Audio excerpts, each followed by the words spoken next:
Assalamualaikum warahmatullahi wabarakatuh. Saya Bastian. Saya di sini bersama kelompok 9 akan mempresentasikan komputasi statistik dengan modul 6 dengan judul pengembangan pemrograman fungsi pada R. Sebelum kelompok saya akan mempresentasikan hasil praktikum, izinkan saya untuk memperkenalkan kelompok anggota saya terlebih dahulu. Yang pertama ada Marsyanda Putri P dengan NIM 121450020. Yang kedua ada Eksanti F. Sukma dengan NIM 122450001. Yang ketiga ada saya, Bastian Heskia S, dengan NIM 122450130. Dan yang terakhir ada Taufik Kurahmansyah dengan NIM 120450051. Baik, yang pertama ada mendefinisikan fungsi. Jadi untuk mendefinisikan sebuah fungsi itu kita menggunakan kata kunci function di dalam R. Contoh yang pertama kita menggunakan variabel nama fungsi, diisi akan function dalam kurung argumen 1, argumen 2. Lalu statement, argumen 1 tambah argumen 2, baru return statement, lalu kita panggil lagi fungsi variabelnya, nama fungsi dalam kurung 5,3 dan hasilnya 8.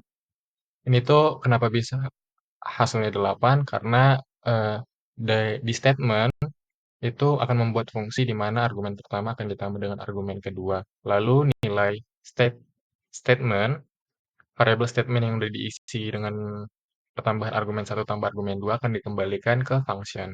Sehingga ketika dipanggil variabel nama fungsi 5,3 akan menghasilkan 8. Lalu selanjutnya contoh kasus yang kedua itu kita akan menghitung luas lingkaran di mana luas lingkaran akan menjadi sebagai variabel. Lalu kita isi dengan function P, R. Lalu kita akan membuat rumusnya dengan L P kali R pangkat 2, return L. Luas lingkaran, luas underscore lingkaran dalam kurung 3,14,9. Maka hasilnya 254,34. Nah, konsepnya sama yang kayak yang pertama tadi, hanya saja dia menghitung luas lingkaran, di mana rumusnya ini dalam variabel L, di mana Pi kali R kuadrat. Lalu selanjutnya ini katakan menghitung luas persegi panjang, tapi sedikit berbeda dengan yang sebelumnya. Di sini kita menggunakan variabel luas underscore persegi underscore panjang, lalu kita isi function dalam kurung P sama dengan 5, L sama dengan 18. Jadi eh, ini bentuk lebih singkatnya aja. Jadi nggak perlu membuat argumen 1, argumen 2, tapi bisa langsung diisi. Contohnya di sini argumen 1-nya langsung diisi dengan P sama dengan 5 dan argumen 2-nya itu L sama dengan 18.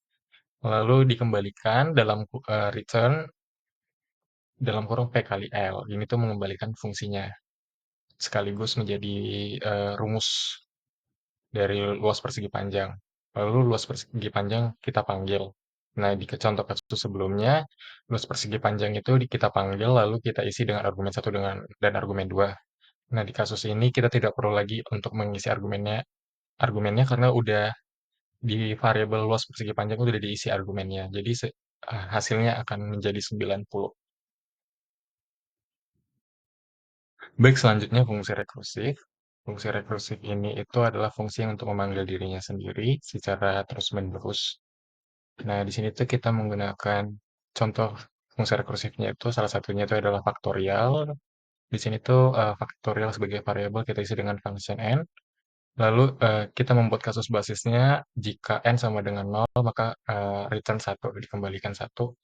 Lalu return dalam kurung n kali faktorial n kurang 1 print faktorial dalam kurung 7 maka hasilnya 50/40.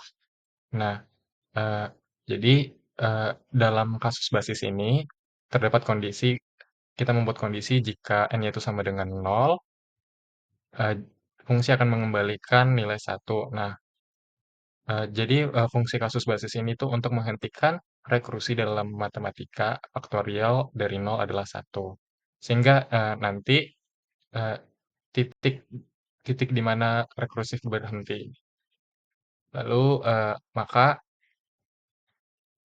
nanti akan proses perhitungannya akan menjadi faktorial 7 sama dengan faktorial 7 kali faktorial 6, faktorial 6 sama dengan 6 kali faktorial 5, dan seterusnya sampai di 0, maka outputnya akan 5040. Sebelumnya, sampai sini bahasan aplikasinya dengan yang 12.520 yang akan melanjutkan penjelasan codingnya yaitu dengan kelas S3. Yang pertama di sini yaitu membuat data mahasiswa dan penjelasan codingnya yaitu fungsi ini digunakan untuk membuat objek mahasiswa dalam bentuk daftar list yang berisi informasi nama dan umur. Parameternya itu ada nama mahasiswa dan umur mahasiswa. Untuk prosesnya yaitu membuat daftar mahasiswa yang berisi kedua elemen yaitu nama dan umur tadi, mendapatkan kelas dari daftar mahasiswa menjadi mahasiswa inti artinya objek mahasiswa sekarang adalah objek di kelas mahasiswa, dan selanjutnya mengambilkan return objek mahasiswa.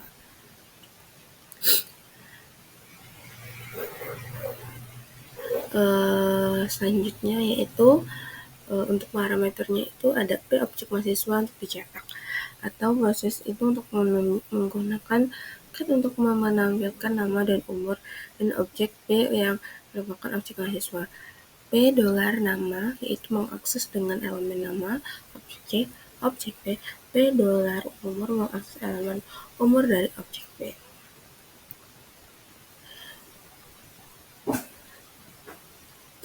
Yang selanjutnya yaitu di sini ada eh, mahasiswa dolar dan print, itu dimana membuat objek mahasiswa bernama mahasiswa satu dengan nama Elis dan umur 30 dengan menggunakan fungsi mahasiswa itera. Kemudian print mahasiswa satu memanggil fungsi print mahasiswa yang sudah didefinisikan untuk mencetak informasi mahasiswa. Lalu untuk outputnya yaitu bisa dilihat nama Alice, outputnya akan muncul yaitu nama Alice dan umur 30, berisikan list nama dan umur. Kode ini mendefinisikan cara membuat data mahasiswa sederhana menggunakan R. Terima kasih, berikut yang saya bisa jelaskan. Kurang lebihnya saya mohon maaf. Oke, selanjutnya adalah kelas S4. Kelas S4 di sini dapat mengatasi masalah dalam kelas S3 dengan sistem objek yang lebih formal. Di sini maksudnya adalah setiap objek didefinisikan secara formal dalam satu kelas, yang mana sebuah kelas terdiri dari slot atau tipe data yang kelasnya itu spesifik gitu. Nah, kelas S4 ini didefinisikan menggunakan set class. Contohnya, yang pertama itu set class. Kita di sini akan membuat data dosen dengan nama variabel dosen. Slotnya ada berupa list, nama, dan juga umur. Di sini ada ininya tipe variabelnya yaitu nama itu karakter, sedangkan umur itu adalah numerik. Lalu kita membuat objeknya dari kelas S4 yaitu dosen 1. Di sini kita adain new atau baru yaitu dari variabel mana yaitu dari dosen dengan namanya Alexis, umurnya 30. Ini bisa disesuaikan dengan apa yang kita mau, nama dan umurnya.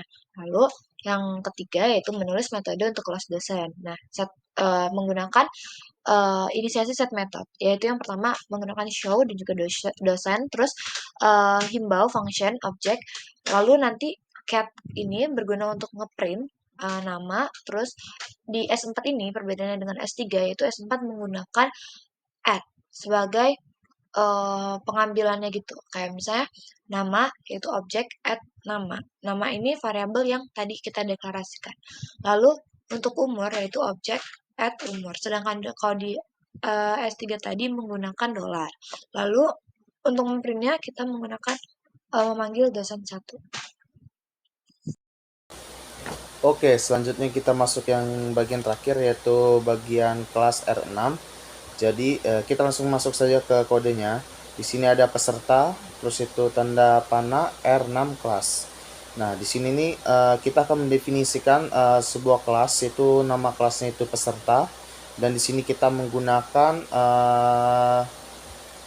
library-nya itu R6. Nah, jadi pada kelas peserta ini memiliki atribut dan metode yang didefinisikan dalam publik sama dengan list. Lalu ada nama sama dengan 0 dan umur sama dengan 0. Jadi di sini merupakan atribut publik yang dimana kita akan menyimpan informasi yaitu sebuah nama dan umur. Nama dan umur dari pesertanya. Lalu ada print sama dengan function.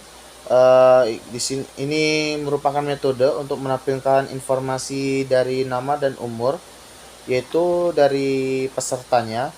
Lalu menggunakan fungsi cat untuk mencetak informasi dari pesertanya tersebut. Terus lanjut ke peserta 1, tanda panah peserta $new. Jadi langsung dijelaskan saja. Jadi di sini kita akan membuat objek yang dimana objek barunya itu dari kelas peserta, yang dimana namanya itu menjadi peserta 1.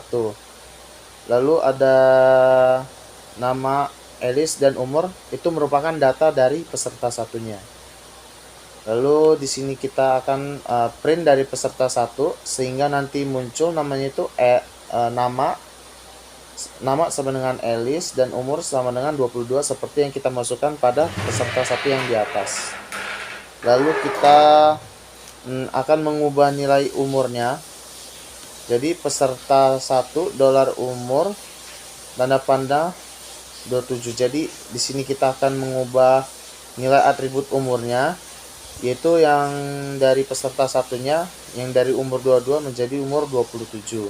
Setelah itu kita melakukan print sehingga muncul namanya itu ada nama sama dengan Alice dan umur 27 seperti hasil pada codingan di Canva ini. Di sini kan ada dua kan hasilnya yaitu nama Alice terus umur sama dengan 22. Itu untuk yang pertama tadi. Setelah itu kita rubah lagi menjadi umurnya yaitu 27 sehingga muncul lagi hasil printout yang keduanya yaitu namanya Alice sama, terus itu umurnya yang berbeda yaitu kita rubah tadi umurnya menjadi 27. Sekian, terima kasih.